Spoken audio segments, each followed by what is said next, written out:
Yes, definitely meron po kaming dinagdag just because it's really different pag binabasa siya. Your imagination comes to play, di ba? Parang ang colorful sobra ng utak natin when we're reading. Pero once inadapt na siya into screen, kailangan natin gawing three-dimensional yung character. The motivations need to make sense, bakit nga ba nila ito ginagawa. And I remember, ito yung pinag-uusapan natin nung una kaming nag-meet ni Rain. Sabi niya, we really, parang he wrote this when you were how old?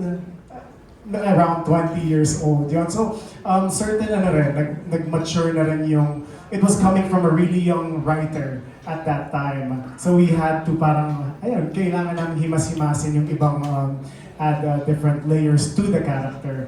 Yeah. Ikaw na lang magkwento. I would be the first to admit that my story, when I started writing it or when I wrote it, was very juvenile. It was very amateurish.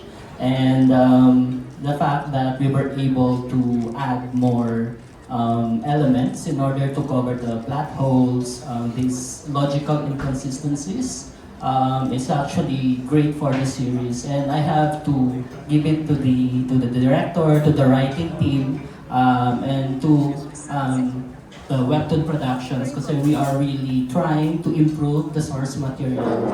Kaya it's not an issue for me kung kailangan bang baguhin to, kailangan ba ito, kasi I know that every decision that we make, every decision that Viva makes, every decision that Direct makes, every performance or interpretation that the actors make will create a better output and will improve the source material at the end of the day.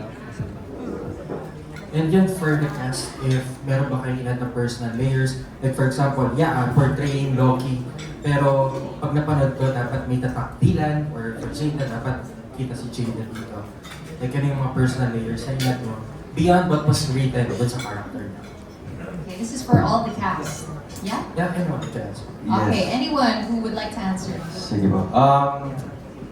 Honestly, for me, whenever I play a role siguro, syempre we have to stick to what's written or any description ng character.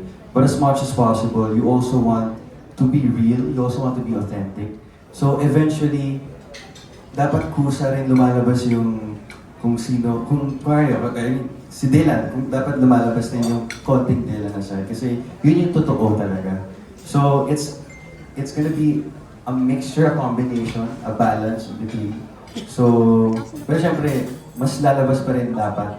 I mean, mas majority na lalabas yung description ni Loki or kung sino mang character niya yung property. Pero as much as possible, you also want to feel present, real, authentic. Yeah, yun lang po. Thank you. Well, for me, I guess with Lorelai, I'd say in terms of layers to her dito sa live adaptation, I think one thing that we did discuss, diba tayo, Direct and Rain, one thing that we did discuss that we wanted to expound more on is Lorelai's trauma and her backstory of why she is the way she is and how that impacts kung paano siya nag-grow as the story progresses, or why she makes certain choices, or why she thinks the way she thinks. And I think dito sa live adaptation, kasi I know sa book, I did actually ask you questions about yung trauma ni Lorelai because yan yung mga hindi masyadong na-expound on sa book for whatever reason. Pero para sa akin kasi as an actress, specifically for Lori, I think importante siyang aspect dun sa character na yan. And it's not just because dahil lang she is, or her trauma is who she is, it's just a part of who she is. And I think it makes it really interesting as a character to see how she's able to push past that. And sana yung mga nanonood din ma-inspire din na you're more than your past or the struggles that you eventually overcome. So yun, I would say yun nga, yung trauma ni Lorelai is something that we're able to explore more.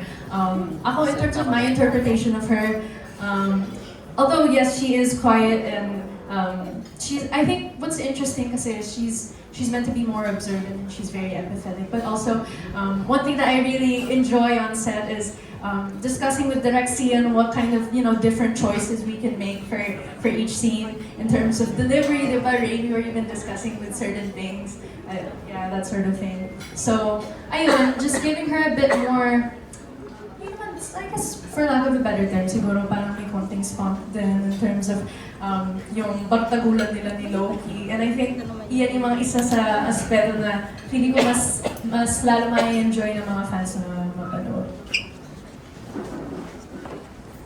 Alright, any more wants to answer?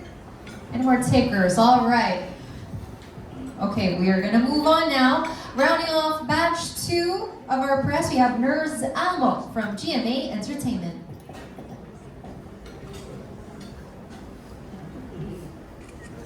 Hello. Good afternoon. My question is for Sian, since isa lang mo. Since nakapag-comedy ka na, nakapag-horror ka na, ano yung bagong learning mo dito sa project na to as a director? And may na-experience ka bang challenges or meron nga ba kasi sabi ni Marco, malaki yung budget mo.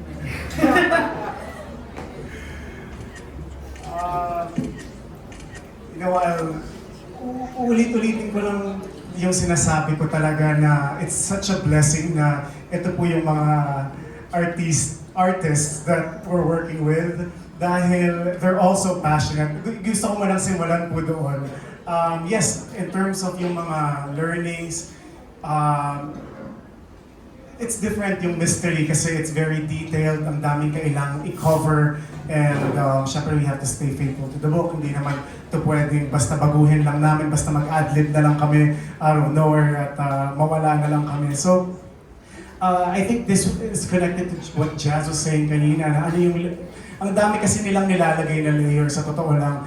The vibe po is sobra silang, aside from yung sabi kong enthusiastic, everyone's very curious and everyone is very matanong in terms of how they should deliver, and they have their own take on how, like let's say for Luther, I had a different attack sana, or I had a different Luther in mind, but when Marco came in and did his interpretation, sabi ko, oh cool, okay, this is how Marco sees it, and this is his, this is his take. Sabi ko, yeah, let's go with that. Let's nurture it further. Even for Jada, and even for Dylan, even for even the Margaret character we love, they would all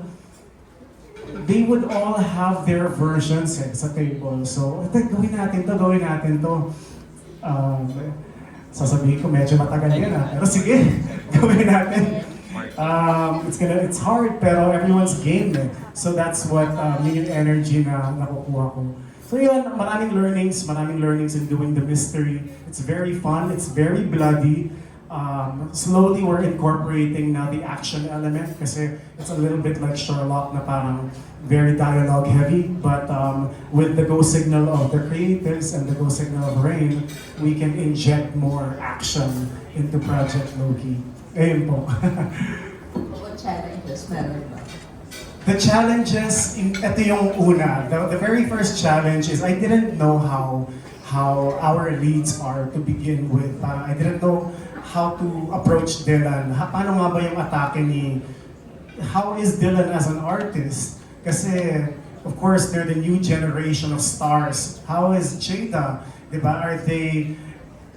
ano ba sila? Masipag ba sila? Are they the type of actors na gagawin ko lang yung nakasulat dito tapos uuwi na kami. Okay, parang gano'n. And even for all the new ones, sina Michael Keith, sina Ivan and si Lara, they're at first, yeah, it's very intimidating. Kasi paano nga ba, how do they work? So yun yung mga challenges, but showing the right amount of, the right attitude, coming into the set prepared, and ayaw nilang umuwi eh. Gusto nilang magtrabaho eh. Buti pa kayo mataas ang budget sa inyo. No. But yeah, ayaw nilang umuwi. They just wanna work. They just wanna go at it, let's go again. So yun, we have the perfect canvas to paint on. Okay, thank you. Ano ko sinabi? Okay, maraming salamat po, Direk. Okay, now we have a few more batches for today. Our third batch that includes